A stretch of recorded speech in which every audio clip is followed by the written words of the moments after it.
noticed in 2 places, including the city's website and in accordance with requirements under RSA 91A2, Roman numeral 2. Can the clerk please call the roll? Alderman at Large Melbourne Moran Jr., Chairman. Alderman at Large Ben Clemens. Here. Alderman Derek Tebow is here. Alderman Ernest Jetty. Here. Alderman Tyler Gouveia, Here. Acting Chair. Also in attendance today, we have Sam Darfy, Planning Manager. We have 4 aldermen, and that is quorum. Thank you. Alderman Moran sent me a text earlier today. He would not be making the meeting tonight, and I will be your chairman tonight. Public comment. Any member of the public wishing to comment on anything tonight? I see nobody but Mr. Darfy out in the audience. Moving on to presentations and discussions. Mr. Darfy, if you want to come forward. Thank you very much. This presentation's already on there. We put it on.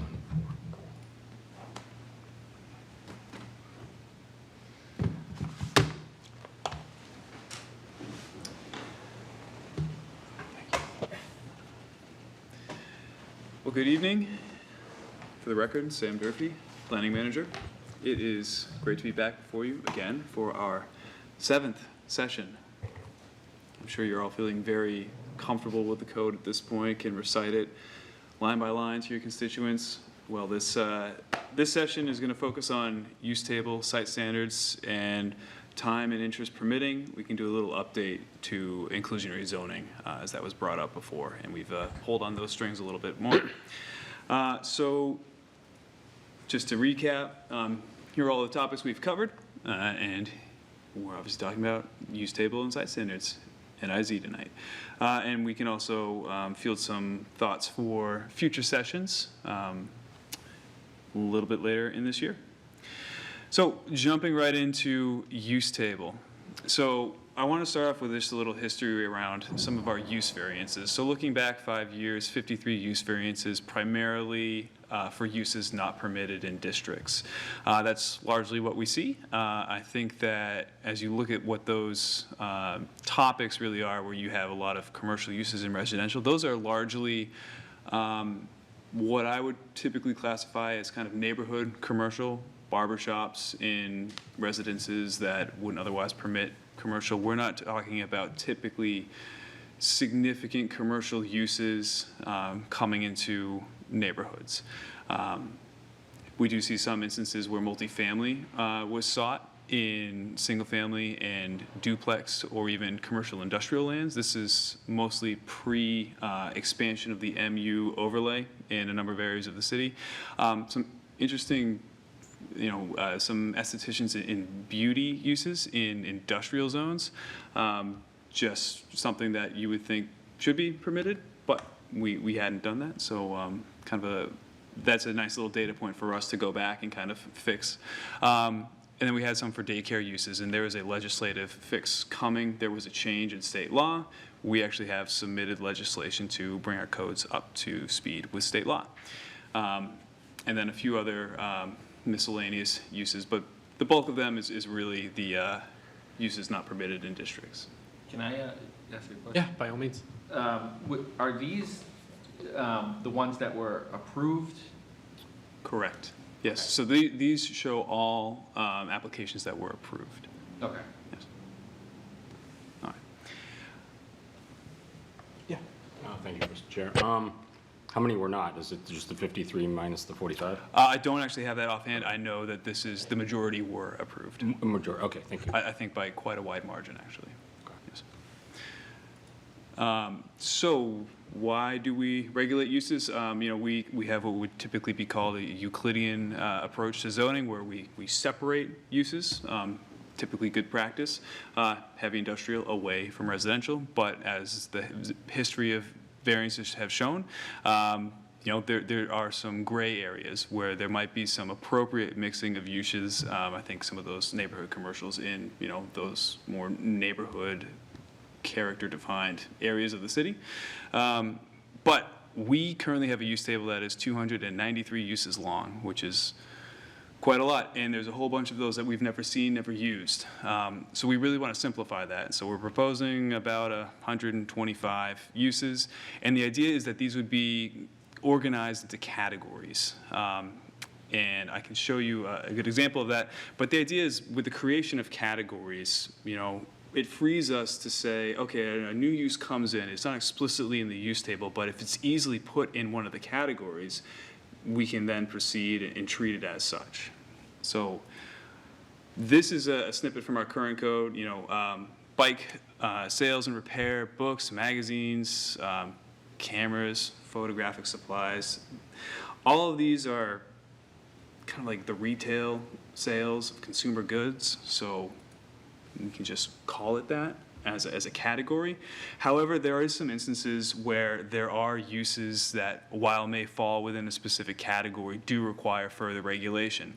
So here's a snippet from the proposed use table, where you have your zoning districts in the color up top with those columns coming down. The uses are down on the left side there, establishing the rows.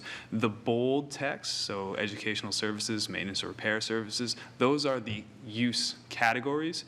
But then you'll see under personal services that not bold text, body art services, fitness services, funeral services, those uses have different characteristics to them. Therefore, we call them out to regulate them specifically, and you'll see that the P means permitted, the C means conditional use, and then if there's just a little dash, it's not permitted in the district.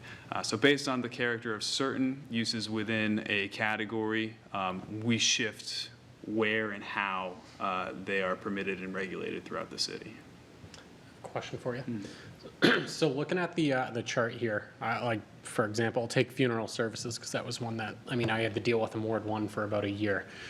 So the conditional, when we're looking conditional, what exactly does that mean? Sure. Yeah, so a conditional use permit, right? So it's an application before the planning board, may or may not be associated with a site plan. So when a use comes in, if there's no real significant changes to the property, no new building being erected, it may not require a site plan because nothing is physically changing. But the use, if it's permitted conditionally, would still have to go before the planning board. There's a whole bunch of criteria. Right now, we apply the same 9 criteria or so to all conditional use permits.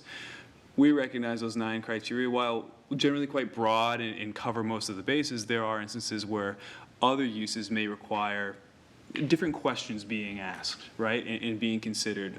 So we're hoping to expand those criteria kind of on an individual use basis. So, in addition to these couple other things will need to be considered for the uses that are marked as conditional. And just to follow up on that, so with this chart and the way we're proposing now, you're familiar with the Deerwood Drive incident that I was talking about, but would that make it so something of that nature wouldn't happen again? That's the idea, right? Okay. So there's kind of a twofold approach there, where one, you have to identify what is the district, what is the character of the district, and it was primarily residential, right? So then the base district would reflect that. So instead of it being a industrial district, which I believe it is right now, which would permit a crematorium, we would say, okay, well, that's not the character of the district. It's a neighborhood district. It's a residential district. Well, therefore, funeral services wouldn't even be permitted in such a district. Okay, thank you. Alderman Clements? Yeah, so that kind of brings me to my concern, because what does funeral services mean? What's underneath that? So in this case here, funeral services is not actually inclusive of crematoria. That is a separate use that just didn't fall under personal services, as we are calling that an industrial use. It's in an industrial category. So think of Davis Funeral Home on Kinsley, where there's no cremation services occurring, but there's a place of assembly. Maybe people line up for the fleet of vehicles that go to a cemetery. There's a service. Yeah, my obviously, my concern is more along the lines of like a church or something like that, where, that they may have a funeral, right? And that could lie, I don't know where every single church is in the city, but obviously it could lie within one of those zones. We wouldn't want to exclude Yep. them, so I don't know if they'd be grandfathered in, I assume. if- So it wouldn't even be a question of that, right? So a church, its primary use is that of religious assembly and practice and worship and all of that, and a funeral may occur there, but we would not be classifying churches as funeral services because Right. that's not their principal use. Okay, all right. Yeah, yeah. That makes sense. Tebow. Thank you. So, funeral services, you're basically talking about a funeral home that doesn't have a crematorium, and that's it. And I was thinking of it just because, like, you know, typically funeral homes in this city are like plopped into like neighborhoods, like, Right. you know, they're not like often on Main Street, right? They're usually in a neighborhood in a nice old house. Yep. You know, so I was hoping that wasn't gonna take away, I don't think we have too many people that open new ones, we have plenty in the city, but, okay, so it's just basically the funeral home itself? Yes. Okay, thank you. So, Yeah, Alderman Jettie. you mentioned, on conditional uses, you mentioned there were 9 conditions. Where are those in the current law? I could give you a section number if you would like.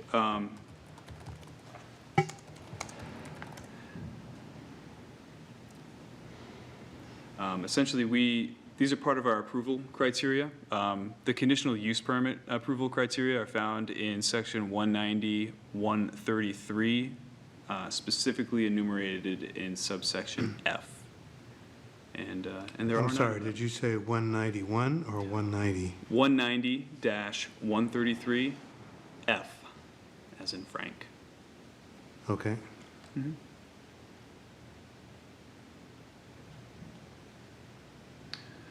So I do want to talk a little bit about residential use classification. So in the table, this is our current use table. It's a different format, but this is identifying all of the types of residential uses that we currently have. There's quite a few, right? Some of these aren't even uses. If you look at dwelling, modular home, that is a construction typology. That's not a use. The use is residential. So in the spirit of simplifying, we're considering the 4 residential uses off there on the right. So the way that would pencil out, so residential, separate facilities being really the key thing there, where you would have just a dwelling unit. In that unit, you have sleeping, eating, and bathroom facilities. That is what defines a unit. And I apologize, multifamily dwelling, 3 units or more should be highlighted. It is not. While there are multiple units in a building, they all have separate facilities. That is the key differentiating factor there. Co-living, say with shared facilities, that really materializes as single room occupancy units. So basically, you know, you might be living in a single room that has a bed, but perhaps you have shared kitchen facilities, shared bathroom facilities. So things like dormitories, room renting, those sorts of uses would be considered co-living with shared facilities. Co-living with services, currently we only have halfway houses in our ordinance that would classify as such. Same idea, you have a room, you're sharing facilities, but co-living with services there would be staff on site. This could be assisted living facilities. You know, we separate these things out because there's clear differences between them. There's different demands on the site. And then we also have commercial lodging, where these aren't, you know, residences, but they are places where people can access a sleeping space, some sort of, you know, food space, and then also bathroom facilities. So rather than having 20 some odd residential uses that may or may not vary significantly, the simplification of these into 4 residential categories, you know, under logical, as we see it, differentiating factors approaches just a more simplified code. And I will also add that there have been some changes to state law, where most notably this past session, HB 457, we can no longer regulate on the basis of familial, marital, employment, or educational status. We currently have an unrelated persons table, basically restricting the number of unrelated people per square foot in a household. I believe in single family, it's 1 per 300 square foot, as an example. That is no longer. We cannot do that. So that is something that is part of that legislative package. Alderman Clements. Yeah, so just to clarify that, we can still regulate the number of people per square feet. We just can't say you have to be related or something like that, right? There are such provisions in the building and fire codes. There are life safety concerns for, residential density of number of people in a space. Right. I spoke briefly with Bill McKinney, our building official, today, just to get a sense of that, and it's quite complicated. I'm no expert on building and fire codes, but there are provisions there from a life safety standpoint. Okay, so, but if we wanted to say in our code, which I think it says, remind me what it says, 1 person per 350 square feet, we Yes. could still do that, as long as we're not, as long as we are not calling out the relationship of the people in there, right? I believe so. I would like to test that. I want to pull on that thread just a little bit. In context, right? Single-family home. What if it is a small home but a huge family? Would we want to regulate it like that and say, oh, you and your whole family, maybe it's extended, you can't all live together. There's 10 of you in a 1,500 square foot home, you're in violation of our ordinance. That context is different from what we've seen in other instances somewhat recently in the city with a co-living situation where they're unrelated, but obviously we can't do that. Mr. Chairman? Yes. Good. Yeah, so I was thinking more of the co-living and not, so separating out from residential to co-living, either that shared or the with services, even, yeah. And saying, that's under those categories, that's where you would do the per person per square foot type. So a residential facility, you wouldn't do that, but in those particular instances, you would. Sure. Yeah, and theoretically you could. At the same time, think of like a single room occupancy unit now. Assume no sort of program. This is just a very cheap, attainable way to secure shelter. Your room may not be 300 square feet. Right, and I'm not, and just to, I think there's a number that we There could is. probably figure out what it is. Yes. I'm just throwing out a generic number, but I think there is a number, and I think we ought to have a discussion about what that number is and figure that out and put that into the code for those two situations. I was using 300 as an example. Certainly. I don't know if that's the one, but I think that's a reasonable conversation to have. Thank you, and I think we'll look to building and fire codes to inform that, and then I think that's a discussion that we can float here. That's important feedback, so thank you. Alderman Tebow. Thank you, Mr. Chair. Yeah, I don't know how you ever regulate that, because no one ever goes in anybody's house and count people, but, because we know there's probably a lot of it happening now.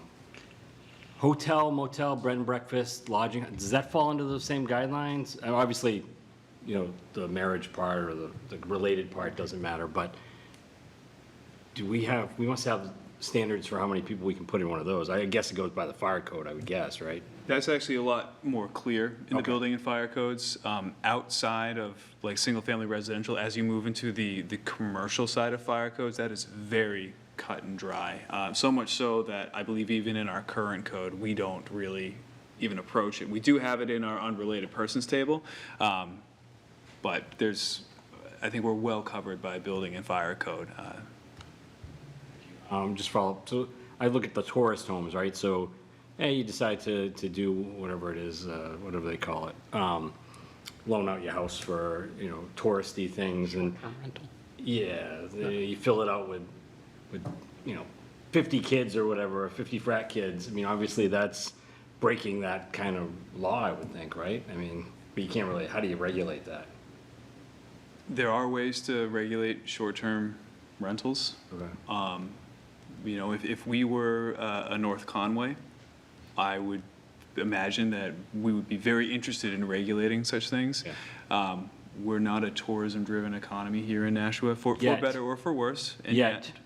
and that is a conversation to have. It would be good to have something on the books, and we're happy to explore that. We have not done so yet. Okay, thank you. Alderman Jettie. So I'm looking at the, you mentioned that the state law now says we can no longer regulate on the basis of familial, marital, employment, or educational status. So, but then you say, well, you can't, if you have a family of 10, you can't tell them they can't live there. I mean, but how can you say that? If we can't distinguish based upon familial, how can we say, if you have 10 children, they can live in a 1,500 square foot house when you can't distinguish between whether they're related or unrelated? My choice of words was poor. I didn't say that you can't. I think it would just be a very unpopular thing to do if we were to tell families that you can't have so many kids because your home is too small. It's not, we certainly, I suppose that we could. I just don't know if that's ever been tested or tried before. Well, it's not a question of, I mean, if the state law says that we cannot discriminate or distinguish based upon familial, then we don't have any choice. If we say, you need so many square feet per person, you can't say, well, if that person's your child, there's an exception. This law is saying we can't do that. The building and fire codes really leave single family alone for the most part, and I am wading into an area of law that I'm not very familiar with. But my understanding in speaking with Bill McKinney this afternoon is that once you get into the 3 units or more type of situation, the fire codes are much more explicit. That's where you see 50, 100 square feet, and that varies. There's many different classifications, but beyond single family, I mean, single family itself is from a number of people in a dwelling, I don't believe it is all that thoroughly regulated. Okay, so even the term single family, is a violation of that law, isn't it? I would defer to Corporation Counsel to make a determination on that. I mean, if you can't legislate based upon a familial relationship, calling something a single family, you're using the word family. We typically would consider single family synonymous with detached single unit, right? So when we think of single family or 2 family, it's the number of units, right? You have the sleeping, the cooking, and the bathroom facilities. Those define the unit. A single family home, a detached single family home, a detached single unit, your typical house, there's only 1 unit in there. Unless it has an ADU, then it's a single family with ADU, attached or detached. But I see your point, calling it single family, and then we see this law and calls into question I mean, familial even if you relation. call it a single unit, you seem to be saying you can put as many people as you want in a single unit, because you can't say, you can't have more than a certain number of unrelated people. You can't do that anymore. It sounds like. I mean, I don't mean to. I'm not making you responsible for this law. I don't know. What just seems like Well, it's They're a good questions to ask, whether, You're right, and it's a smart question, right? You may recall our 16 Archery Lane incidents where this really got tested. We have local zoning ordinances, we have building and fire codes, we also have the Fair Housing Act, and we got bit by that because we made a determination and it got challenged and ended up violating the Fair Housing Act. And so that experience, we learned from it. And so by simplifying this and this bill, this House bill, I believe makes it even more cut and dry on how we need to be regulating, and taking the power away of regulating based on these criteria is helpful. It helps municipalities not go down that dangerous, potentially discriminatory path. so could I, Yep. so right now, what are you, in this recode, what does this recode say about a single unit or single-family home? Is there any restriction on how many people can occupy it? No. No. It would be considered residential. What's that? It'd be considered residential, just as those 4 uses off to the side there. And then building and fire codes, to the extent that they would be applicable, would prevail in the regulation of, person density, if you will. Okay. But to Alderman Clemens' earlier point, there might be just a universal number that we apply. And I think that's a number that we have to test out. But then again, to Alderman Tebow's earlier point, how do you enforce it? You hear that there are more people than should be allowed, and you're knocking on doors, counting people. Do they live there? Are they visiting? It's a slippery slope. Well, my experience, having been an alderman for just a few years, but my experience is the neighbors will tell you Yes. whether they think the ordinance is being violated or not. You all set, Alderman Jettie? Yep, thank you. Yep. Alderman Clemens?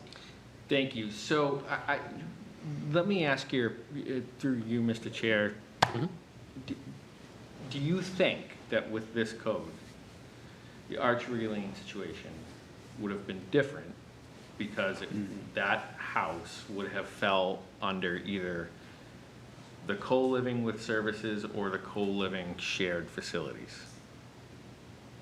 Yes. My hope is that that would have been different because the answer in its classification would have been more cut and dry. That would have been the ideal outcome. I think that it was so difficult because it was fraught with unknown, and it was questioning things that, yeah, we called it a single family, but we did that because we looked at FHA. We really weren't finding a lot of guidance in our ordinance. But we said, okay, we'll look at FHA, but we'll still regulate it as unrelated persons. And that's how we came to the 1 per 300. It was a 3,600 square foot home, so 12 people. Many would argue that that's too many people. Well, is it too many people for if you have a large family, or is it too many people because they're unrelated? And that's where you can start seeing that discriminatory conversation that got us in trouble. So that's why I was saying, I think if you have a separation from the residential with the co-living, both of those co-living, and you only apply I see. the residential number of people restriction on the co-living situations, but not in the residential, I think that's what we need to do. I see. That's what we need to do, because the use there is completely different. And I think and if it's not different, then we shouldn't have those other 2 categories up there. But I feel that they are different, and I think with that being said, I think we can come up with a reasonable number of how many occupants per whatever it is, bedrooms maybe in the house, bathroom facilities, maybe, there's a lot of different ways that we could come up with how you can manage something like that. And I think that's the discussion that I want to have on those particular 2, not the residential. Because I agree with Alderman Tebow. Yeah. about that. Like, you know, a family is a family. Well, and I think that is a thread that we could pull on tonight if there is interest. We went down that road of thought, you know. So take 16 Archery, one kitchen, couple of bathrooms. It's one unit. It is one detached, single-family home. Looking at our ordinance and the definition of family, it's a group of individuals living together as one housekeeping unit, related or otherwise. And this came before us. There's no services on site. It is people living together. They're unrelated, so we applied the table. But it was still single family, despite there being an obvious difference. But our hands were tied by the Fair Housing Act. So while you know, it looks and feels different, federal law tells us to treat it a certain way. And I can see why federal law exists, you know, to do that. But it makes it very challenging for us to regulate it differently, because knowing what I know now out of that experience and gaining familiarity with FHA, I would still have to call that single family today, because we don't have the latitude in our code and in under federal law to call it something else and be able to defend that. Then we ought to get rid of the co-living.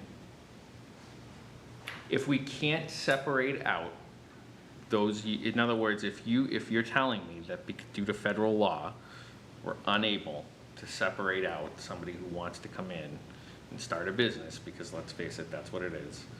That's a recovery house somewhere. And we are unable to regulate how many people are allowed in that space, okay? The same that we would a commercial lodging space. Mm-hmm. Then we ought to get rid of those two categories, because there's no difference. And I am saying that because I think of those spaces, I think of those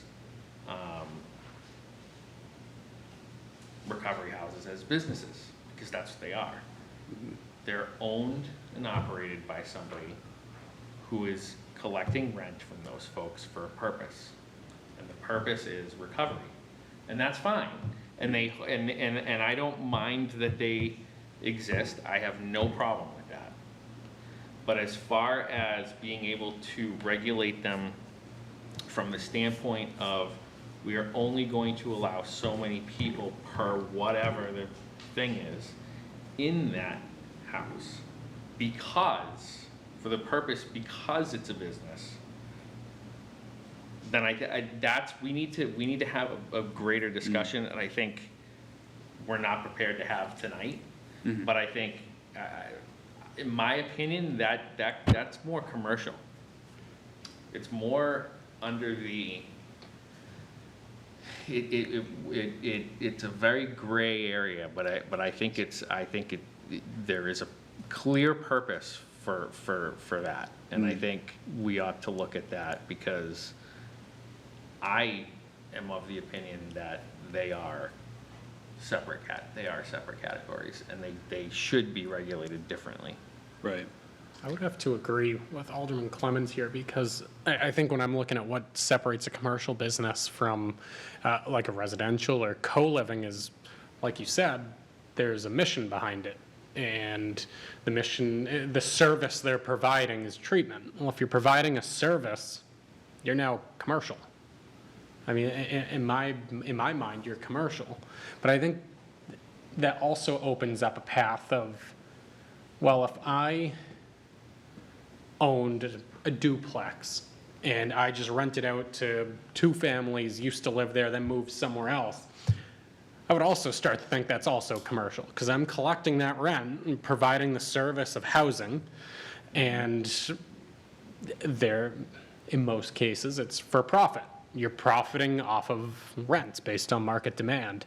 And I think it definitely is a gray area. I do agree with you, but I would tend to believe that, I mean, these facilities that are providing treatment, it's not like when you look at the deed, it's under somebody's name. It's always under some sort of corporation or some entity that would lead to some commercial enterprise. And I think that's where I kind of get tied up, is saying, well, it's owned by a company. The company's not out there to go bankrupt. The company's out there to make money and pay its employees and provide a service. So to me, I do agree that that's not really co-living. Co-living's if I had 3 bedrooms in a house and I rented out one of them to a student or a friend. That would be co-living. To me, anything above that falls under commercial. That's just kind of my 2 cents, but I think that is a hard line to kind of draw in the sand of where that's at, but I think it can be done, and I think it is a worthwhile conversation. Alderman Tebow? Thank you, Mr. Chair. I do like this. I tend to agree with Alderman Clemmons that we need to, I think for the co-living, we would need to have some, feet per person in place. I just think that's, it's like everybody keeps saying, it's gray.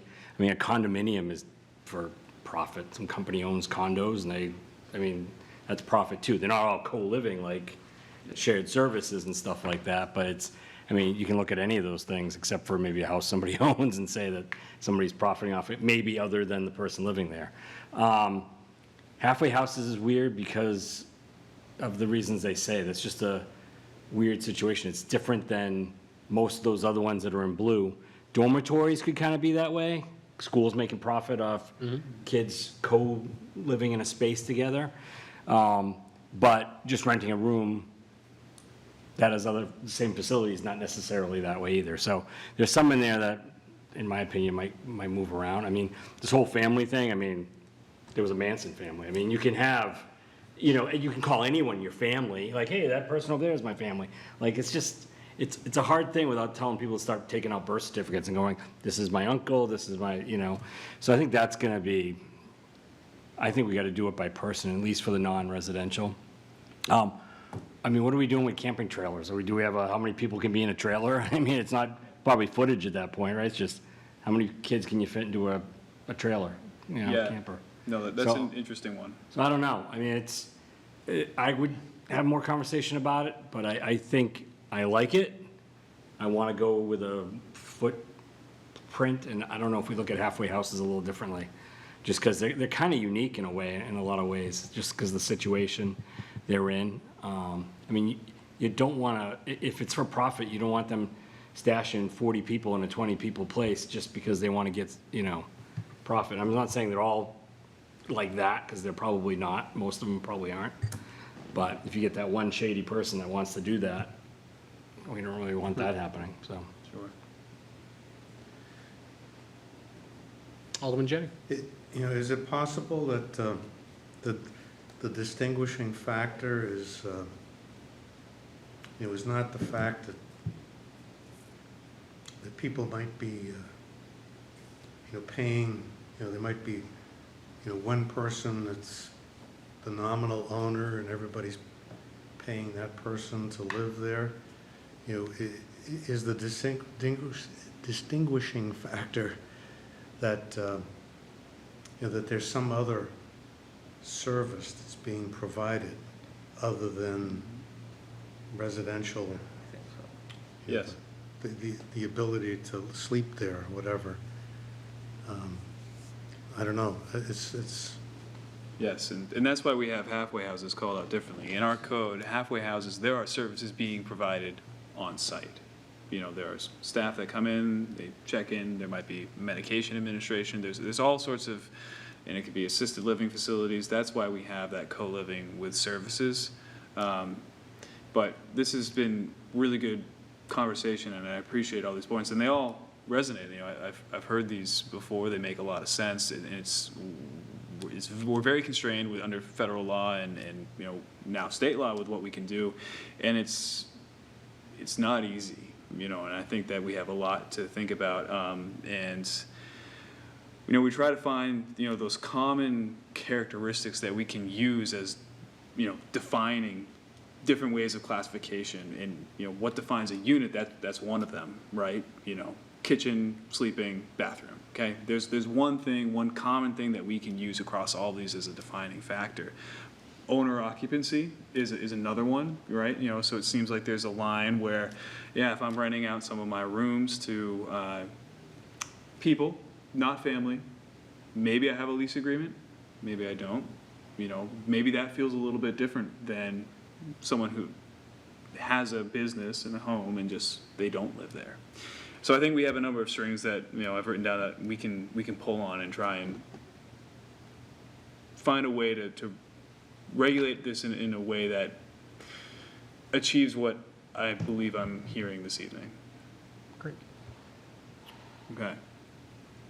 We can jump into site standards now if that's preferable. All right. So these are high level, these are the general site standards that we have regulating in the code. We have most of these already in our current code. Organization's a little bit different, so I apologize for just the massive amount of text on the slide. But we can hang out here for a little bit if you'd like to talk about any of these in detail. I will add that the following slide is just a couple of cut sheets from the code relative to signs and what those look like. But then after that, it's just an IZ update, inclusionary zoning update. So this is almost as a teaser of, hey, if there's anything that you want to flag as further discussion later on, we can do. Obviously, we've already talked about green score, a little bit of stormwater management in there as well. Landscaping's tied to that as well. Alderman Clements? Yeah, so just the fences and walls, that, we made that change Yes. for the properties along the turnpike, that's staying, Yep. I assume. Yep. You know, there may be other areas we want to do that as well. Sure. Throughout the city, but that kind of stuff, those changes we've made along the way, those are. Yeah, very generally speaking, a lot of the recent ordinance changes, we're just carrying over Okay. identically, unless it's something to do with a rezoning of an area, Yeah. because obviously we're changing the districts, but the character is still being transposed, if you will. But yes, things around, you know, heights for fences, absolutely, we're gonna bring them right over. Yeah, because I only bring that up because it's unique Yes, to Nashua. So, yeah. agreed. Alderman Jettie? Well, since signs are on the slide, so you know, there was a recent case where I didn't realize this, but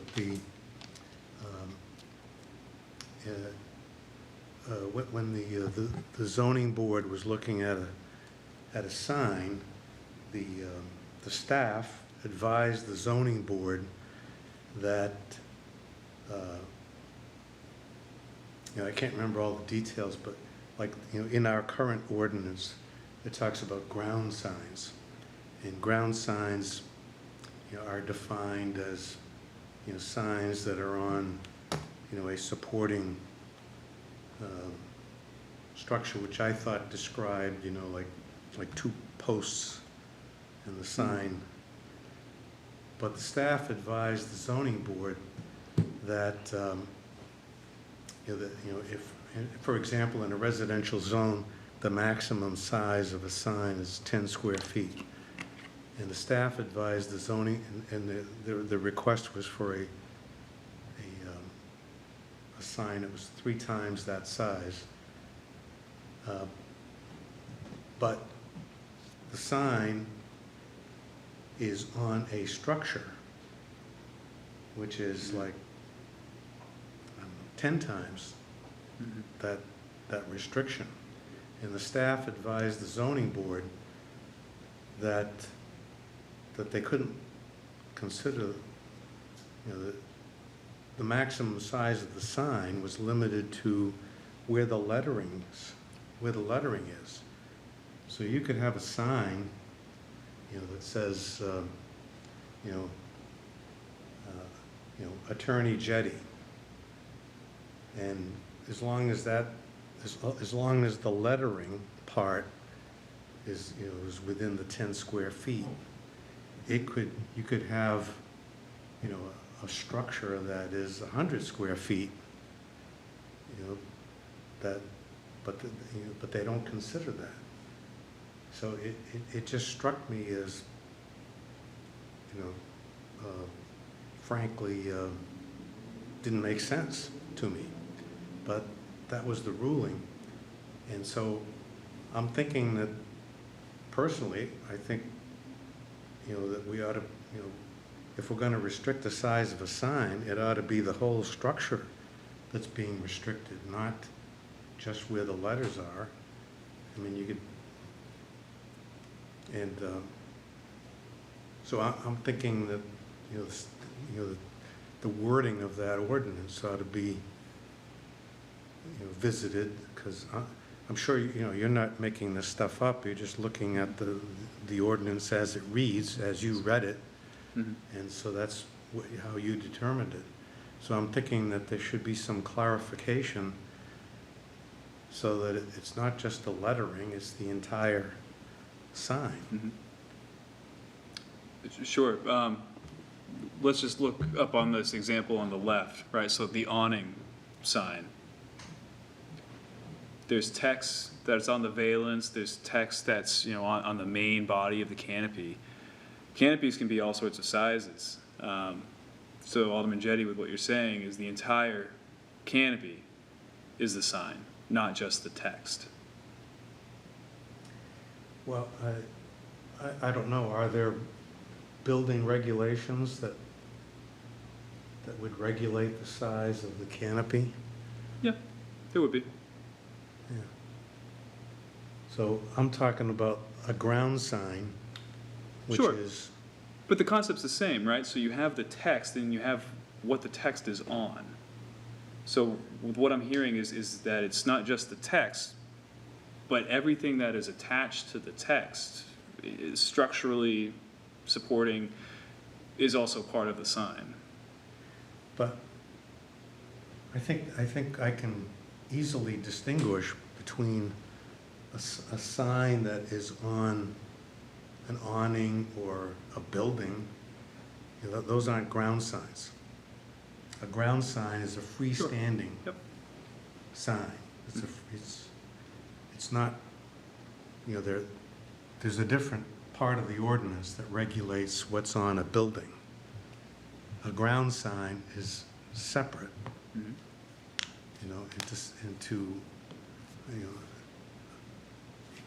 I'm just thinking that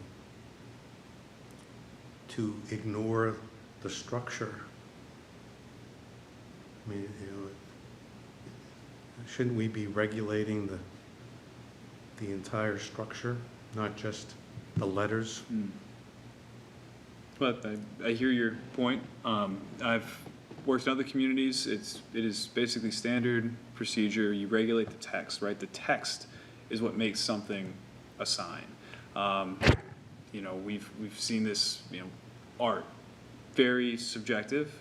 Art can be murals, but when does it become a sign? In the context of a structure supporting a sign, it can be minimalist, it can be a single post, it can be what I would typically call like a monument sign where there's a lot more to it. There's utility to that. I think there's also a question of, and I think I follow exactly what you're saying, is how is the monument itself not part of the sign, right? It's drawing your attention to the text. There's character associated with the monument that is related to the use, perhaps. I understand what you're saying. It's a tricky situation. I think we would need to look at case law to see if there is support for regulating signs in such a way. With the understanding that it's typically done just by regulating the text, I think that's something that we should explore to make sure that we're not installing any sort of regulation that would be illegal, either from a precedent standpoint or if there's specific laws around it. And there are quite a bit. Reed v. Gilbert, you cannot regulate content. You can only regulate aesthetics. We had to remove a ton of regulations around telling applicants what they can and cannot put on a sign. We cannot regulate speech, right? First Amendment to the Constitution. There's a lot around signs, and we're we're kind of going bit by bit to put together an ordinance that is as legally compliant as possible. But I think that this, as you've highlighted, Alderman Jettie, is something that we should also explore, specifically relevant to ground signs, as I understand it, less so building-mounted signs. Alderman Thank Clemens. Thank you. Yeah, so my question, I have a couple questions. One, again, this is a recent, I'm just gonna say it anyway because I want to know the answer.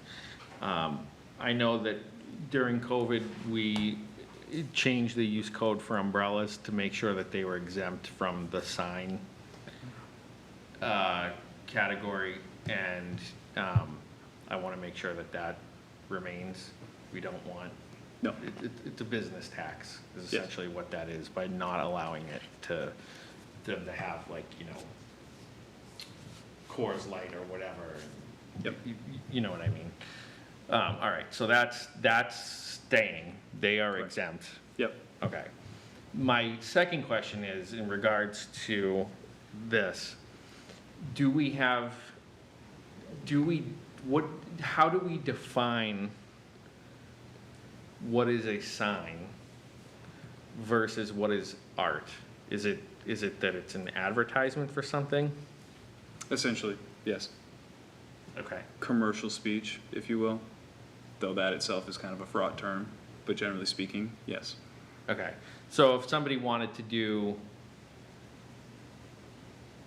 if somebody had a big side of their building and they wanted to paint a mural, this would not fall under this. That would not fall under this. There are mural signs, but again, it's that commercial speech that we'd be looking at. Yeah. And again, very fraught topic, but I hate to say, you know, when you see it. I know what you mean. Right. So I'm talking about like a community thing where somebody comes together, they want to build or paint a mural or something like Positive Street Art does, right? That kind of stuff is not an it's an advertisement for them, but it's not really an advertisement, right? Correct. It's for the public, Yep. greater good, I guess. I think versus like an awning that's advertising a business. Yep.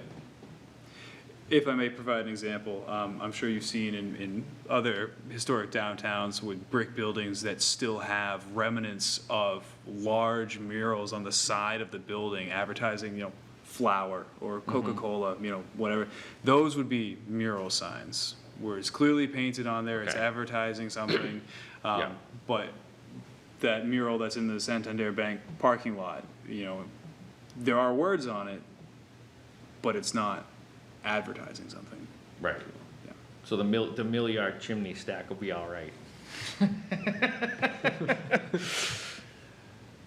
Yes. Alderman Jettie. So is there anything prohibiting Alderman Clemens' neighbor from painting his house, you know, in a mural style, you know, like, I don't know, big picture of Minnie Mouse? I mean, I hate mice. I might go after them. Is there a Minnie Mouse associated business operating of the house? Excuse me? Is there a Minnie Mouse business operating out of that residence? If not, No, then yeah, free to do it. yeah, so there's, right now, there's nothing preventing anyone from painting their house in any outlandish style they might choose. It might be outlandish in my opinion, but not in theirs, I Exactly. guess. That's the subjectivity, right? Say I don't like the color beige, and I want to install an ordinance that says you can't have beige houses. Well, that's just silly, you know. But you know, how far do you go? Like, you know, vibrant pink, that might be offensive to some people, but I would not want us to be regulating that. That is just such a fraught legal road that we would not want to travel down. But you know, that's just colors, right? You know, signs have a purpose, the advertising, and recognizing, maybe someone really loves Disney and they want to paint their house all sorts of Disney characters. If they were operating a Disney-related business out of the household, then I think we'd have a case to make there about regulations, because there's a clear nexus between what is being displayed and what is occurring at the property. But otherwise, hey, draw Pluto and Goofy all over your house if that's really what does it for you.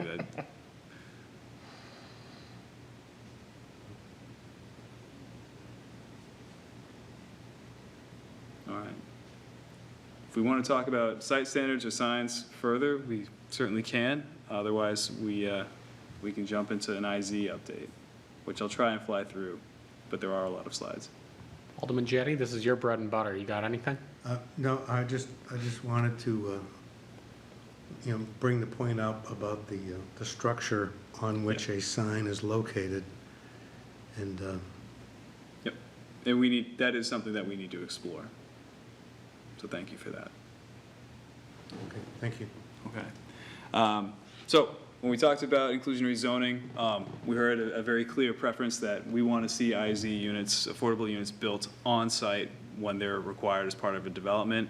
And any alternatives being payment in lieu or off-site, that is not an automatic option. You would have to demonstrate some need to be able to do that, and you have to justify it.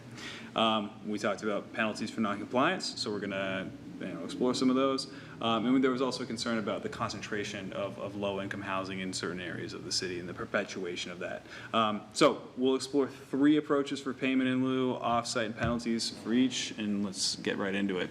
So payment in lieu, more generally, it's not default. You need to apply for a conditional use permit and demonstrate that need. We'll get into fees. So option A, we establish a formula-based payment. Now that could be, as we talked about with the presentation, you can do a value gap analysis, the cost of affordable versus the cost of market. You can apply a multiplier to there and capture that gap, and that goes into the housing trust fund. You could also do a cost of construction that would be much higher. It would be on a one-to-one delivery basis, but we would need to test that against the ability for projects to actually deliver a project and still be subject to such a fee. So that's something we would need to test. So we have option 1 as a formula-based model where we calibrate and calculate a payment in lieu. Another option is a flat fee per square foot. Very easy to administer and regulate. And then something that would also be very easy to adjust based on inflation, cost of construction. We can index it to something and make it very easy to adjust. And then option C, which is kind of interesting, and we do a little bit of this now, is more discretionary. This is something that we've learned that both Denver and Miami are currently doing, and it's kind of an ad hoc, case-by-case basis, but it's really only working for larger projects. We pretty much did this with the Mohawk Tannery. While we have an IZ ordinance, it was applied in part to Mohawk, and I think there's obviously a nexus between the environmental remediation, very unique situation, in furthering other community goals beyond just providing affordable housing. There's a lot more involvement from the administrative standpoint, where this is kind of an ongoing negotiation with a large project to determine appropriate number of affordable units, looking at the other community benefits that the development may be providing. So in the context of the new code, is there significant off-site contributions to the traffic network, the street network, large park or other civic space that's being provided, and how does that balance with the community goals of affordable housing and those as well. So 3 options, chasing payment in lieu. Alderman Clements. I guess what I am wondering, it seems like there's 2 options, which is A and B, and then C is how you determine whether A and B get approved. That's a good observation. So I I would say that they all could be active tools in the toolbox at the same time. The discretionary approval of, a conditional use permit is already there. So, I mean, this option C, it's almost a nod to both a process and a tool. And they're separate things. But this would be appropriate for the larger Mohawk level projects. Whereas, something that's just, okay, it's a 12, 14 unit conversion, in the downtown area, well, maybe a flat square footage fee is more appropriate, and I think that discretionary aspect there, we would want to define standards, at what thresholds is a project eligible for one or more, or not the others within this, and that's something that we would need to pull on. But this is just to present kind of some options and solicit feedback and, different ways to approach it. But I think they're all viable, but just in different cases. I think when I look at these, when we're looking at discretionary approval, I see that kind of as case-by-case basis. When a big project happens, we're not going to say no. We'll work with the developer, whoever wants to bring it forward. So I don't really see that as a full-time kind of option. I definitely like the square foot because I think it's very cut and dry.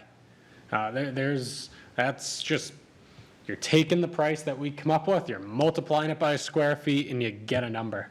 And I think adjusting that number is much easier.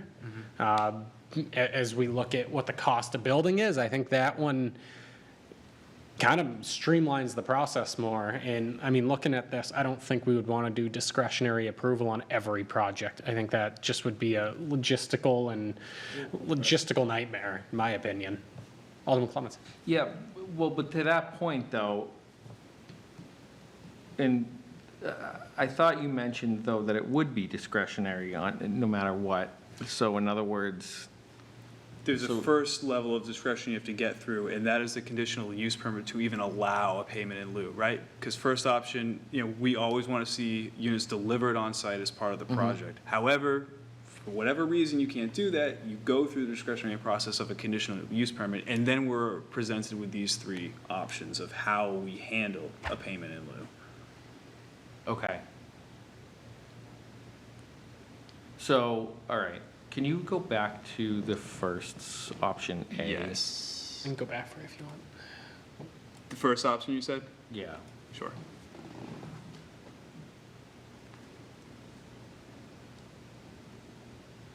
And then B, if we can just see B.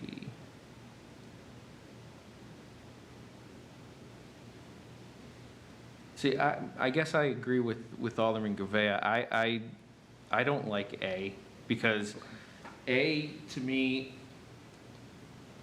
is only getting the, even if with the multiplier, it's only getting the difference between what the market rate and affordable unit costs. Yep. Even with the multiplier. This, on the other hand, could get us more. Well, I want to pause for a moment. I think, let's throw a number out there of a range, right? New construction, $300 a square foot. 15 to 22 is not close to that. So how do you slice it, right? You can do it on a square footage basis, or you look deeper at the market to understand the cost differences between affordable and the market. And, in the end, you may get the same payment number, but they move with the market differently, and it's a different way of approaching it. I'm not explaining it very well, but. No, you are, but the difference is that you can more, in my opinion, you can more easily adjust this for inflation. I would agree with that.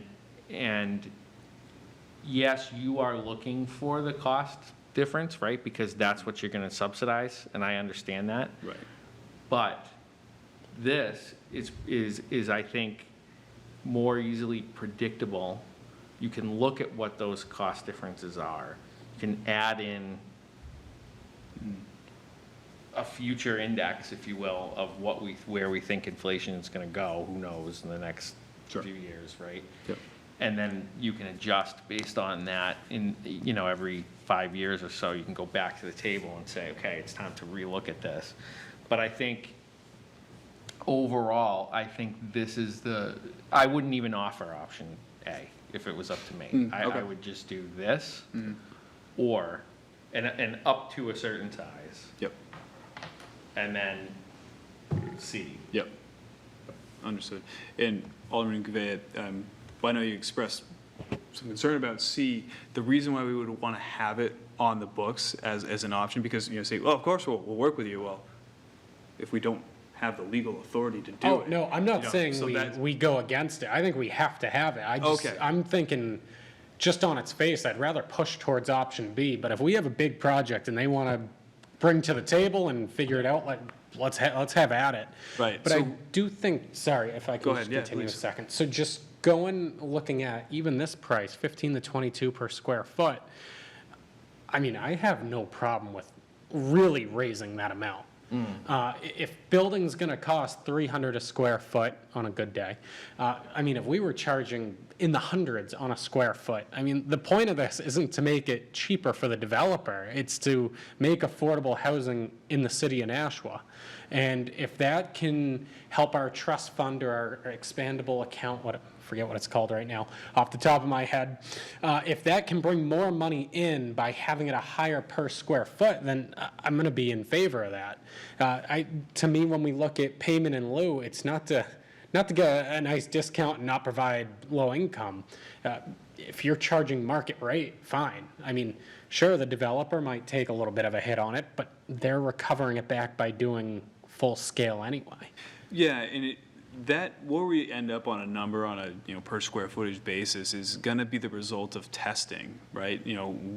The goal would be, the cheaper option is always going to be deliver the units on site as part of the project. Sure. There will be various reasons why developers can't or would prefer not to do that.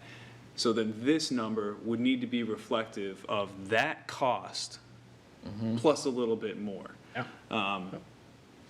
I'm not sure where that ends up, but we wouldn't want to make it so much that just, they see it and they're like, well, we're not going to do anything here, right? Because we still want the project to happen. But if you're going to buy out of the units, it's not that they're getting a discount. They're going to pay for it meaningfully.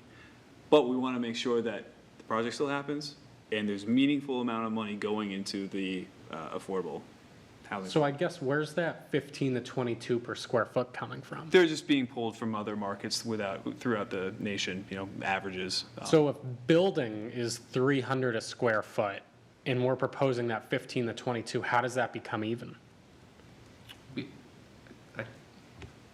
I think I can Sure, describe. yeah, please. I think what we're looking at there is the difference in the amount that it costs to build a affordable unit. Compared would be to a- $15 to $22 per square foot more Okay. than it would be a regular unit. Is that Yeah, correct? that's a fair Oh, way so to that look would at be it. on top, you're adding the 15 or 22 on top of that So if, base cost already? So the developer would be paying that, right? It's the cost of construction plus, your square footage increment on top of that. Okay, okay, so there's that cost and then you're adding on the 15 to 22 per square foot? Exactly, yes, yes. Okay, yeah. yeah, so if it costs for a market rate unit $300 per square foot, Yep, for an affordable unit, it costs $315 per square foot. that makes sense, So the okay. $15 is what they're paying us. It's the penalty, if you will. So, Yes. Yeah. I think we have to find out what that number exactly is. And then Exactly. we have to, because what we want to do on the Affordable Trust Fund is be able to go to another developer who's maybe developing something and say, hey, the cost difference is that $15, $22 or whatever. If we threw that money at you, how many units could you do in this project? And maybe they'd be amenable to doing that, knowing that they'd get a subsidy from the city. Gotcha. Right, so that's kind of where that would go. That makes more sense. I thought we were just charging 15 to 22 per square foot. And I'm like, that math just does not add Oh. up of why you would take out the 300 plus per square foot. Okay. Oh, yes, we're That makes more subsidizing sense. the cost of construction. No, that would not be the approach. That's Well, why I was talking about having that delta. I'm like, the math isn't adding up for me right now, but, Thank you. okay, that makes more Alderman sense. Clemens, that was an excellent segue into offsite, right? So now we're putting money into this fund, right? So now we have another option, which is also a good option because it's still delivery of units in real time, as close to, the building of the primary project. It's not that we're just collecting money and letting it sit. It's being deployed as part of this. Now, that can either, work with and incentivize partnership with affordable housing developers, so you're leveraging tax credit dollars. Again, there's a role for the Housing Trust Fund to potentially come in as gap financing if appropriate and deemed so by the committee. But so we have a number of options here for the offsite unit construction.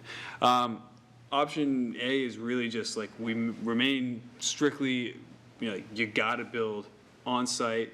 But again, we have this, conditional use permit carve out where we look at the unique characteristics of a property. So we have, maybe this transit investment, civic space creation, environmental remediation, these other factors that we need to consider that, render this eligible, to explore the option of offsite. And then there's other standards we can apply to that. Okay, well, if you're going to go offsite, you need to do either more units or a deeper level of affordability. And again, just like in our payment in lieu, these options can play together. They're all tools in the toolbox at the same time. We can look at proximity, so getting at that, concentration concern. We can apply a radius, all right, this offsite has to happen within a half a mile, 2 miles, whatever it is, of the primary project. Comparable construction quality, we recognize that, maybe affordable units don't need the marble countertops, but still, we want a very livable unit. And then we even talked about the idea of requiring financial sureties. So in the event that they're ready to get their CO, well, we can hold that financial surety until the affordable project has broken ground, they've been issued a building permit, right? So we have some leverage there. And then option C, again, kind of wishy-washy like our option C in the payment in lieu, but basically come to us with a proposal. Solve your problem for yourself. Don't let us tell you, but we would then evaluate as whether or not that is, meets the spirit and intent of the ordinance in terms of delivery of meaningful affordable units elsewhere in the city. We would want to provide some guidance around that, proximity to job centers, transit options, various ways where we can say, okay, yes, no, this is a good location for these offsite units, or you've just found very cheap land in the city and that's where you're building these. We should be able to make a determination of whether or not, this is a good location for your required IZ units. Alderman Clemens. Thank you. I actually just prefer, to be honest with you, option C with a little bit more, with a little bit more teeth in the sense of like, it has to be within a certain amount of, it has to be easily accessible to our bus system. Sure. It has to be, a place where people can get services, that kind of thing. Yep. But I think it makes more sense to just do it to anywhere in the city, rather than restricting it to like a half a mile or whatever it is to the regular project, as long as it's meeting some of the other requirements, right, that we would want to see in general. Yep. Because I think of this and it could be, you could have it almost be like a way to get two projects done, that maybe otherwise wouldn't have come around at all, because the developer just because of where the project's happening. If we did, you know, a restriction of a half mile, maybe there's just nothing available for that to happen. So I think it just makes more sense to do this with a little bit more guidance in there as far as like what we want to see. Yes, it has to be on a bus line. It has to be, you know, I don't know what the other ones would be, but. Yeah, I think there's so many gradients that you could add into this. You know, you can enter into a scoring matrix where if it is a half mile away, you get extra points. If it's Right. 10 miles away, you know, fewer points. If that's a value statement that we want to perpetuate into regulation, you know, there's so many ways that we could kind of stack and mix and match all of these different options. But all of this is really good feedback. Thank you. Alderman Tebow. Thank you, Mr. Chair. I mean, we're not picking one, right, necessarily? I mean, we could have all three of these going, and Exactly. someone, you know, depending on what the case is, We're just introducing. could go for each one of those, right? Yep. Oh, B makes more sense, because I know there's a place, you know, 1/10 of a mile or whatever, which I think B is just gonna be tough, just because in this city, there's nothing like that close to anybody, where you could build stuff on. But I do like the fact that, you know, A is, you know, put it in the building where you're building it. I mean, that to me is a good choice. C is also a good choice, to Alderman Clement's point. You may be able to find some land that is just sitting there that no one's done anything with, and you can put something on there as well as where you're building. So I do like those two options. I mean, B's fine staying in there, but I just don't think it's gonna be used very often, because you're not gonna find anything. That's my opinion of it. I gotta agree. I think B is kind of unrealistic in this situation. And I think by using C and city discretion and case by case, I think that, I mean, that puts it on you and your department to do what's best for the city, which I think puts it in the best hands of all of us. Obviously, I do agree. I think option A is probably your best bet. But if that just doesn't work, then it doesn't work. Right. So it's kind of, I see it very different than what we were just talking about, where it's like, maybe we go to like a flat rate system instead of a case by case. But in this situation, where we're talking about the construction and where you put them, to me, an affordable unit is an affordable unit. Put it on Lake Street, put it on Pine Street. It doesn't really matter to me. As long as, you know, and I think that would be the case-by-case discretion here, is as long as you're not, like you said, buying the cheapest plot of land you possibly can and doing just a mediocre job at it. We still want a quality product, but if you want to put it somewhere else in the city, be my guest. I mean, I have no issue with that happening. So I think when it comes to the case-by-case, I think that's kind of, the developer can solve the problem and come to us with your proposal, and we'll tell you yes or no, and we'll somehow get there. Yep. Thank you. All right, let's get into penalties. You know, we wield this great motivator, the certificate of occupancy. You know, we use it in final inspections all the time. You know, you need to do X, Y, and Z before you can finally, you know, begin lease up, right? So that's a key piece here. So the idea would be you don't get your CO until you either make the payment in lieu or deliver the affordable units off-site. Again, we can mix and match. We can use this with other options here. Daily fines. I personally don't love this one as much because, well, you know, not having a CO and the carrying costs associated is its own daily fine. But then also carrying a level of financial surety in the form of a bond or something else.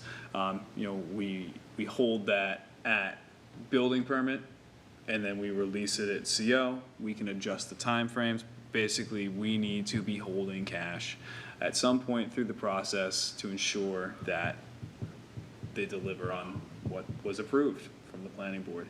And obviously, if they don't, you know, the cash guarantee would need to be in the amount that is equivalent to the appropriate payment in lieu, which is going to be a huge amount of money, probably difficult for someone to post a bond of that size potentially. We talked about exploring letter of credit. I think it would be very difficult to get a letter of credit from a financial institution to cover this unusual affordability obligation where there's no real deliverable other than the CO for the project. But who knows, the financial markets could mature to offer such a product. But I think just the power of that CO is pretty absolute, and I think it makes a lot of sense. Not to make my personal preference too clear, but it is a wonderful tool that we're already very comfortable using. I think that's the big hammer. I mean, just dropping the hammer of a no CO will scare people straight.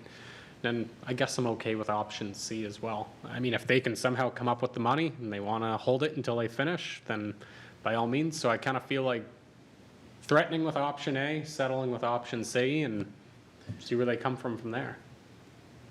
Alderman Clements. I actually think it needs to be a combination of A and C. And the reason being is that you approach every project with A, Yes. Yeah. every single one. Yep. And then you say, if there's something comes up in the construction, something happens, whatever, right? Who knows? Okay, so you built the market rate ones first, or whatever, right? Or you just want to get the market rate ones out first for whatever reason. Well, A says you can't have that certificate of occupancy, right? Well, you can apply for an exception, and the exception would be C, which is that cash Right. security, and you can come up with that and give us that, and then we'll allow you to open, we'll take away A, but not till that money's in hand from option C. And I think that's the approach to go with, because that way, you're not completely shutting off anything, but we're also making sure that, like, you're not just telling us that you're gonna do it, and we're allowing you to now have a certificate of occupancy without holding any leverage. So I think, my opinion, that would be the way we would go. If I may expand on that a little further, not an unusual thing for us to issue COs on a floor-by-floor basis. So rather than ponying up financial surety for the entire project amount, you essentially buy your COs by floor to ensure that, we are holding a sizable amount of money that you are going to want back, but say you need these COs for various reasons, at least we have the ability to work with you, and I think you're totally right, Alderman Clemens, it is a mix of A and C here. If I could, though, I don't think we offer C, though, up front. Like, in other words, that has to be something that the project has gone on, and in the middle of it, something happens. Like, so in other words, everybody's under the assumption that we're going with A until something happens and they apply for C. Because giving them the option to do the bond up front, that cash might not mean anything to them. I mean, it probably does, but depending on how large the corporation is, it may not. And so I think A gives us the teeth, and C gives us the power to negotiate and say, okay, you're doing this in good faith. I agree with you, Alderman Clemens. I also do think that there's a degree of also your department making a decision as well. I mean, I think there's developers and construction companies we're all very familiar with and comfortable with. And I mean, if they come to us and say, hey, we're breaking ground immediately after doing this part of the project, I mean, I think there's definitely some loyalty and some good credit with these developers and where I'm willing to work. I'm not going to be like, no, we're not doing this. We've done 20 projects before and it's all been fine and you've always delivered. But no, this time we're holding your CO until it's done. I think there's also a level of, okay, we're comfortable with you. We know you're going to get there. Just for whatever reason you want to get one thing done before the other, I think that can be worked in certain situations. But I think to your point with some outside big conglomerates who just want to dump money into a project, yeah, I think you're right. You could find people who that's just a rounding error, that money. They just give it to us and, all right, yeah, well, good luck. Not eligible on the front end, right? So say they uncover a need to utilize this bond, would it be your preference that they come back to the planning board through a conditional use permit and, unlock option C and demonstrating a need, or is that more of an administrative, because we would, write the conditions in the planning board, decision letter accordingly to ensure that either you have to come back to the board if you want to utilize C, or, you can work with staff to work it out. Alderman Clements? Yeah, I mean, having heard what Alderman GOV said, I mean, maybe you do. Maybe you do offer C, but I think you have to, I think you'd have to apply for it.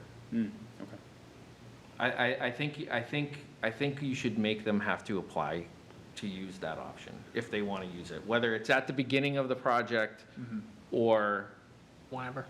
or somewhere in between. Would it change your mind if that bond amount was an amount that was greater than the payment in lieu by, a factor of 2 or something like that?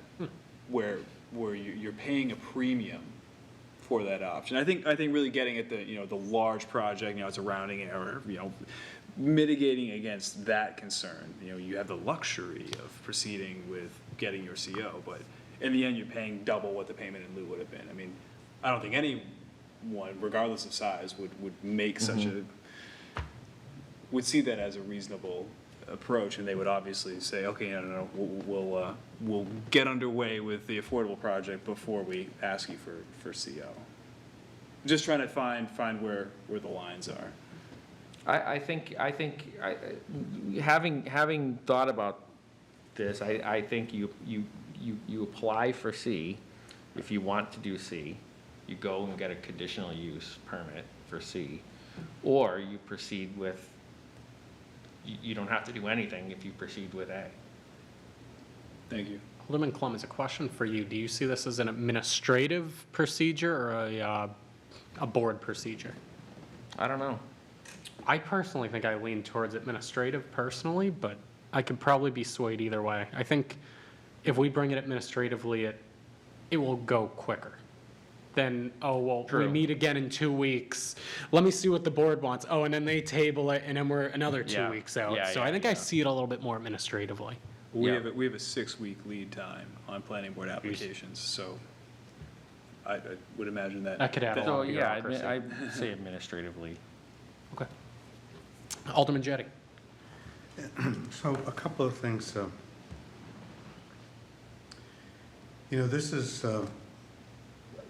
This is nothing unique to Nashua.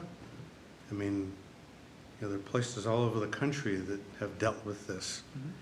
And, I'm a great believer in learning from other people's experiences and not just, my little mind thinking about different scenarios and how it ought to go and how this ought to go, different alternatives and stuff, and I have no experience in this field. So what, can you help us, what have other places that have administered this type of program successfully, how have they done it? All of these are examples pulled from across the country. And is there anything, when someone proposes a project like this, does the city have any kind of protection that, if they go belly up halfway through the project and they've got a half-built project, is there anything that protects the city? Is there any kind of a bond that they provide ahead of time that says that they're going to be able to, finish this, so we end up with finished buildings? The bonds that we hold are for right-of-way. So if they are for cut what? for right-of-way, if they are cutting into the street, if for utilities or driveway, we want to protect our assets, utility lines, pavement, roadway, all of that. But on site, it's private property. The city's not gonna come in and say, okay, your $100 million project, you got 20 million into it. Well, the city's got an extra, 80 million of free cash flow flowing around, so, we're gonna come in and snatch up your project and finish it for you. That's, the free market comes in and steps in, and someone sees, oh, there's an opportunity here, this is an improved project, it's already underway, I'm gonna buy the land, buy the approvals, and carry on and finish it. Speaking personal opinion, I don't believe that's the role of the city to step in and do that. Frankly, at any scale, I don't think it's really something for us. I mean, I think the market itself is a safety net alone in that there is so much demand and need for housing here that even if a developer went belly up halfway through a project, someone else would come and step in and finish it because there's money to be made. Yeah, I understand what you're saying, but there are also safety things, like, if they've got a half-finished building, somebody's got to put a fence around. I'm just imagining you'd have to put a fence around it. You'd have to,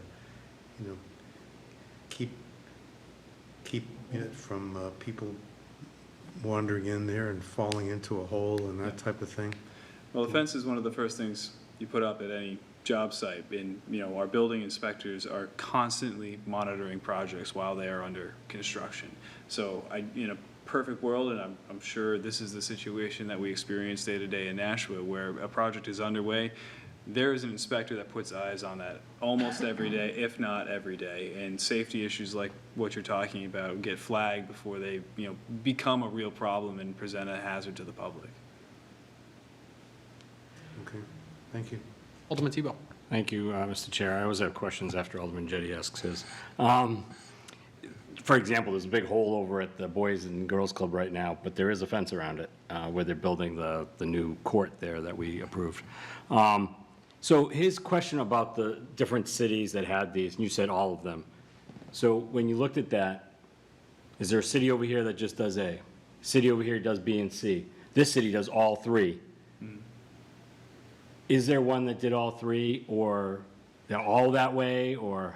No, so this menu of options, no one city does all of them. They've Okay. all, selected the ones that really work for them. And I think as we've discovered this evening, some of them don't quite work together. I think it would be infeasible to really run all 9 of these options at the same time. It's, one kind of leads into the next, and there's a rational way of thinking, how they are related together, and then we just, we kind of chart our own course using, pathways that others have tried before. We're not reinventing the wheel here. We're just shaping it to Nashua's size. Follow up? Absolutely. Thanks. So in the penalty section here, when you looked at other places, what was the one that came up most often? Was it A? Yep. Okay. I tend to agree with Alderman Clemens and Alderman Gouveia about A and C. And as far as that goes, I was more with Alderman Gouveia about having C as that option. But I'm A and C, I'm good with both of those. Just, I don't think B is going to work, so. Yeah, and I think this this matrix kind of explains a little bit. The B's falling, and we'll call it the moderate category. It's trying to get the best of both worlds, where you try straddling it, find the grass is green on either side, and well, you fall in the river in the process. There's some really obvious, pardon the terminology, I don't think conservative is the right. These are the more obvious, like less administrative burden required. But then the flexible side, this really does allow for quick adaptations to market forces, but also being able to work with developers as needed. And I think that we can, apply both sides of that table as needed. We just write them into the ordinance as options, and then we use them with consultation with developers and with the guidance of the planning board as the situation calls for. And I think that kind of sums up nicely what our committee has looked at, which is kind of to drop the hammer, but also be flexible, to be firm, but also let's work together and come to a conclusion. So I think that it kind of makes sense why we were picking things in the first column as well as that third column. We want to be firm on stuff like this, but we also understand that there's times where we're going to need to have wiggle room on both sides. So I think that kind of fits nicely with what at least I've been hearing of our committee as we've worked through this whole process. Thank you. This is my last slide. That's it? That's it? Wow. Well, thank you. Appreciate it. Any questions from the committee? Yeah, Alderman Tebow. Thank you, Mr. Chair. So I assume that once, say we approve this down the road, or whoever is here approves this, will it be easy to be amended if you're finding out that something's not working, you come to one of these committees or the Board of Aldermen and say, hey, this particular thing, any of the code, or the whole book, this isn't working. At that point, would we create an ordinance and we could change it? It's not like the charter or anything, or Yes. anything crazy like that? Okay. Same processes exist today. Okay. Alderman Jettie.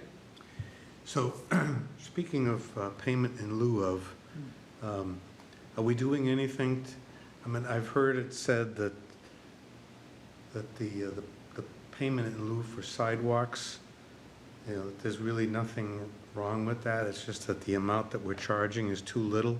Yes. So are we increasing that to rectify that situation? That is under the guise of the Department of Public Works, and I've had conversations with Engineer Hudson about that. We just need to get down and do it. Okay. So that's under the Board of Public Works, the sidewalk, yeah, they're sidewalk people, right? Yeah, yep. Planning Board grants approval or requirements to build them, but, you know, cost and construction, construction details, that is under Public Works. Okay. I was just curious if anybody was online. We had a Clicking Zoom. that Zoom at the bottom. Yeah, we had a Zoom. Oh, right, yeah, I got Some the reason mouse. we had a Zoom, so I just curious if Somebody could potentially. anybody came That's a good online. I'm sure Alderman. We never looked to see if there was any questions now. No. I thought Director Sullivan might join us, yeah. Yeah, maybe. Perfect. Any other questions from the committee? Alderman Clements? I just want to say, your first slide said that I think this started back in October of '24, at least when you came first to this committee, and it's almost a year later, so it's a Time lot. flies when you're having fun. Yeah, it's a lot of work, and there's a lot of time and energy and effort that goes into all of this, and I want to thank you and everybody else who's worked on this. You know, I don't think the job will ever be 100% done, right? Because things change, you know, and you've got to have a living document. Yep. But, you know, to say that what would you say, we're 80% there, 85% there? Yeah, no, I think that's reasonable. You know, where we are right now is good. I think we're in the fine tuning stage. Yeah. And I think we have a number of groups, individuals to speak to that have different perspectives to make sure that, you know, we're really capturing all viewpoints. And yeah, it's an iterative process, and we will continue to carry on with it. Great. Thank you. Anybody else? Any more topics you would like to present? Or do you think we're at the stage now where we should wait for some more Well, community input? At our last session, Alderman Moran had spoken about a session to summarize changes that reflected some of the things that we heard at these sessions. You know, we tried to do that this evening with the IZ update. That's a big part of the code. You know, that's definitely a strong community value, so we really wanted to hit home with that. You know, I think that we've gotten even some further refining commentary this evening that I think that we could then start writing code with and really present, you know, document sheets rather than slides. Obviously, those don't really show well on a presentation, but we could start getting into, you know, finer levels of detail. But looking further out, I'm going to be stepping away just for a couple of months on paternity leave very, very, very shortly. I'm glad my phone hasn't rung while I've been here. But that time is going to allow our code consultants to get into our site plan and subdivision regulations, basically at the audit phase, understanding, what is in there? How does it relate back to the code that we've just written? And the idea, when I come back, and my staff is going to be working with them while I'm absent, we're going to work into writing that, and there's going to be a really great time where the two inform each other back and forth as we refine and unify the land use code from the zoning ordinance and the site plan subdivision side of the code.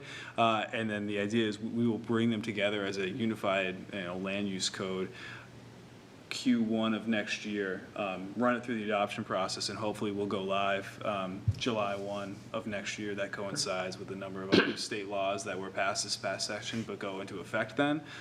That's always a moving target. Like you said, living document. State is always going to throw us a curveball that we have to adapt to. So that's the outline. One of the future topics will be site plan subdivision regulations and how those tie back to all this. Thank you, Mr. Chair. I look forward to bothering Director Sullivan while you're out.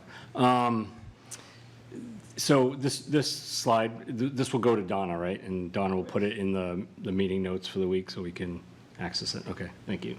Yep. And all of these recordings, while they are on YouTube, we're also directly linking them on the project website. Great. So if you want to go back and watch yourself on camera, I do by not. all means.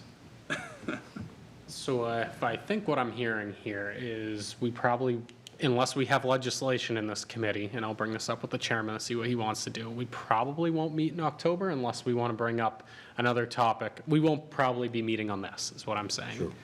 If we have some legislation, we'll obviously meet on that, but if not, I'll see if the chairman has any other ideas or if we'll cancel that meeting. But thank you very much. It's been Welcome. great. I definitely feel like I am much more educated on everything since the inception of this recode. So I think we're almost there. I think there's still some work to be done, but I think we're definitely making great strides. Thank you. All right, communications, None. petitions, There are none? unfinished business, None. new business resolutions, None. new business ordinances, None. tabling committee, There is none. general discussion. Seeing none, public comment. We do not have anybody in there. No public comment. Remarks by Alderman. Seeing none, Alderman Clemmons. Motion to adjourn. All right, the motion is to adjourn. All those in favor signify by saying aye. Aye. Aye. All opposed? The ayes have it, and we are adjourned at 8:41 PM.